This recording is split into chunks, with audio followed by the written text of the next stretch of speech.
पंचामृताचा cake. तर मला असं आठवतं की हा केक बरेच वर्षापूर्वी 10-12 वर्ष झाले असतील, मी त्यावेळी मेजवानी परिपूर्ण किचन कार्यक्रम करत होतो, त्यावेळी त्यामध्ये केलेला। नमस्कार, मास्टर रेसिपीज मध्ये सगळ्यांचं मनापासून स्वागत। आपल्या या किचन मध्ये वेगवेगळी मंडळी येतात, त्यांची जी काय खासियत असते ती घेऊन येतात आणि मग त्यांच्याकडनं एक एक पदार्थ आपण शिकून घेतो। मेरा किचन हम सबका है असं त्याचं आम्ही नाव देतो आणि मध्ये मध्ये ही मंडळी येत असतात। तर एक बरंच डिमांडिंग असलेलं रेसिपी होती आणि तिचं नाव म्हणजे पंचामृताचा केक। तर मला असं आठवतं की हा केक बरेच वर्षापूर्वी 10-12 वर्ष झाले असतील, मी त्यावेळी मेजवानी परिपूर्ण किचन कार्यक्रम करत होतो, त्यावेळी त्यामध्ये केलेला आणि तो केक दाखवायला आज आपल्याबरोबर येत आहेत आमच्या नागपूरची काय म्हणता येईल, शान म्हणता येईल, कारण त्यांनी बरंच बेकिंग क्षेत्रामध्ये नाव कमावलेलं आहे। आपण स्वागत करू विशाखा पवार यांचं। क्या बात आहे, भांड घेऊनच आल्या हो ना। तर विशाखा पवार, मी तुम्हाला म्हटलं तशा नमस्कार। नमस्कार। तर विशाखाजी तशा टीचर आहेत ना, काय शिकवता तुम्ही? मी नर्सरीच्या मुलांना शिकवते, KG2च्या, म्हणजे आर्ट अँड क्राफ्ट पण शिकवते बाकीचं। ओके, आणि कुकिंग आणि बेकिंगची आवड कधी लागली? तशी पण तर लग्नाला पहिले लग्न आधी पण होती, पण लग्नानंतर सतत त्याच्यातच राहिली मी। अच्छा। आणि आता जर अजून डेव्हलप झाले। आणि जेव्हा मला आमच्या इथून ऑफिसमधनं सांगितलं की आपल्याला तो केक पाहिजे, कारण आमची ही जी टीम आहे ना, ही गेल्या 14 वर्षापासून आम्ही एकत्र काम करतो आणि आम्हाला वाटतं पहिल्यांदा आम्ही हा पंचामृताचा केक ETVला असताना मेजवानी परिपूर्ण किचन असताना आम्ही दाखवला होता आणि नंतर मग तो अर्थात सगळीकडे दाखवायला लागले। तर त्यासाठी आपण साहित्य पहिले पाहून घेऊ। हो, रवा किती?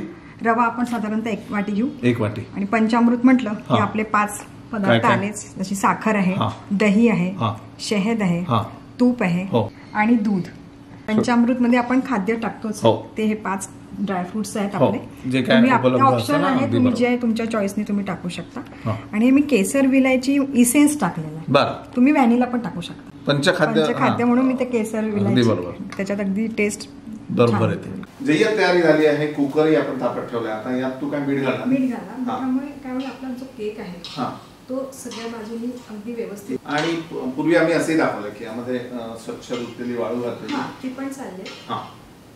आणि एक तुम्हाला सूचना की कुकर मध्ये केक जेव्हा करतो तर त्यावेळी काय रिंग काढून घ्यायची, शिट्टी पण काढून घ्यायची। ते काम मी करतो, बाकी तू तुझं काम। आपण ज्या पॉट मध्ये केक बनवणार आहे त्याला पहिले ग्रीसिंग करून घेऊ। चालेल। याने आपला केक चिपकणार आहे। रवा किती? आपण 1 वाटी रवा, 1 वाटी रवा, त्यात आपण 1 पाऊण वाटी साखर घेतो, पाऊण वाटी दही घेतोय, याच्यात आपण थोडस शहद म्हणजे 1 चमचा शहद घालतो, तूप आणि तूप साधारणतः 2 चमचे। म्हणजे आपलं पंचखाद्य झालं। पंचखाद्य याला छान मिक्स करून घेऊ, म्हणजे नेहमीच्या केक प्रोसेसला जे असतं तसंच आहे।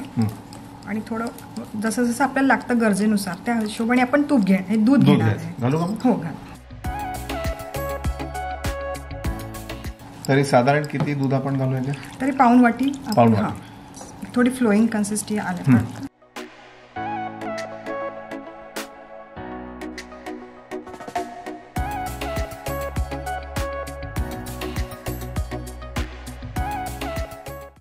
साधारण किती वेळ आधी भिजवून ठेवायचं?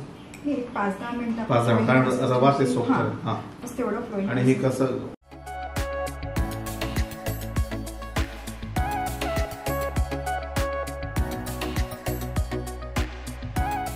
याच्यात थोडे थोडे ड्रायफ्रुट्स घालायचे आपल्याला, हे ऑप्शनल आपल्या हिशोबाने, जे जे तुम्हाला आवडतात ते उपलब्धतेनुसार।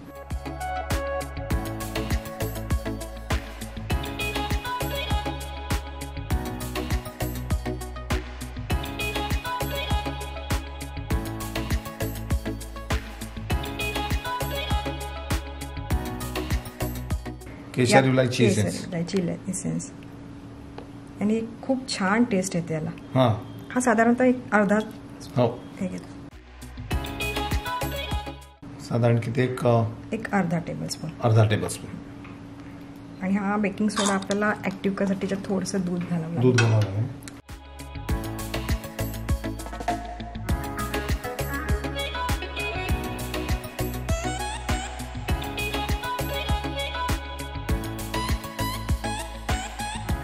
किती सुंदर कलर आला. रंगही छान आला. इसेन्स नसला तर केसर आपलं जे मिळतं डायरेक्ट केसर पण टाकता येईल. आपलं मिश्रण रेडी आहे. रेडी.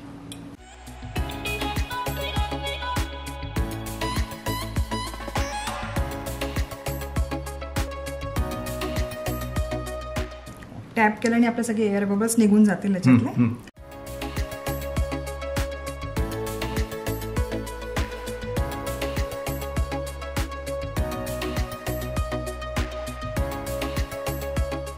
फ्लेम आता आपण मीडियम ठेवायची आणि साधारण किती वेळ करायचं? 15 ते 20 मिनिटं. 15 ते 20 मिनिटं. रेग्युलर जो सगळ्यांकडे ओव्हन असतो ओटीजी, तर त्याच्यात किती वेळ? 180 डिग्रीच्या ह्याच्यात त्यात पण 20-25 मिनिटात होऊन जाईल. अच्छा.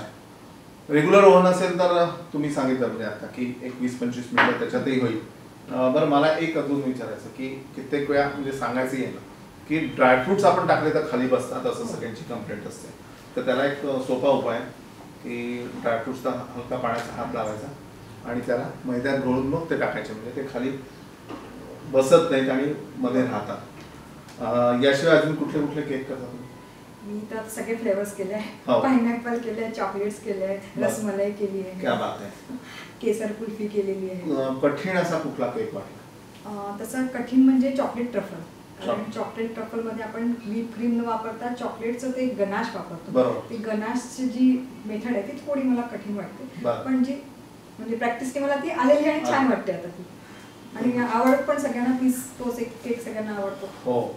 आणि गंमत तीच असते की आपण किती जरी पुस्तकं वाचले किंवा शिकलो तरी शेवटी प्रॅक्टिसमुळे एकदा बघायचा.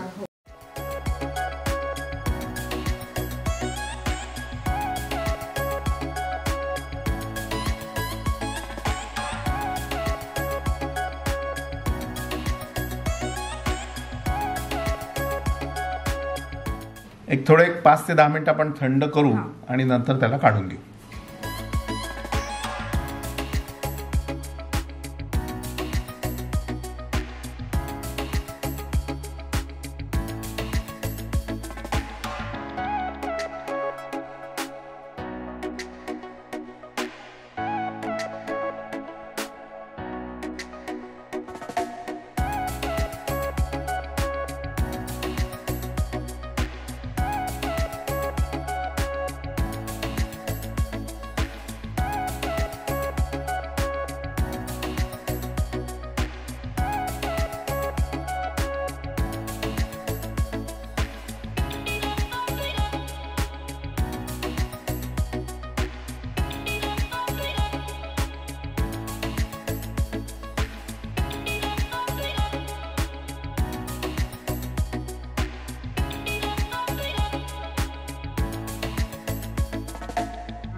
चला विशाखा, तुम्ही इथे आल्या, एक छान केकचा प्रकार दाखवला, त्याबद्दल तुमचे मनापासून आभार.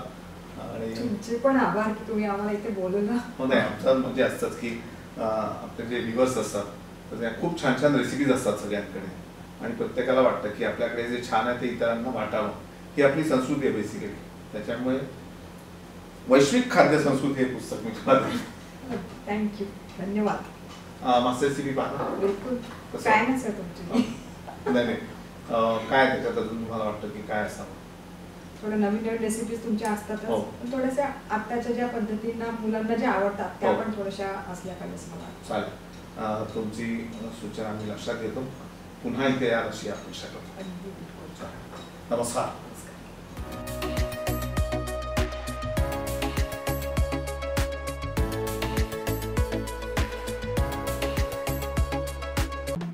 तर ही सगळी भांडी आणि या वस्तू आपल्या या खासियत बाजारमध्ये उपलब्ध आहे.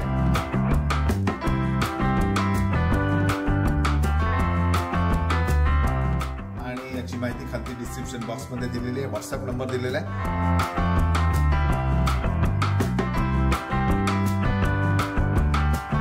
त्यावर तुम्ही नक्की संपर्क साधा.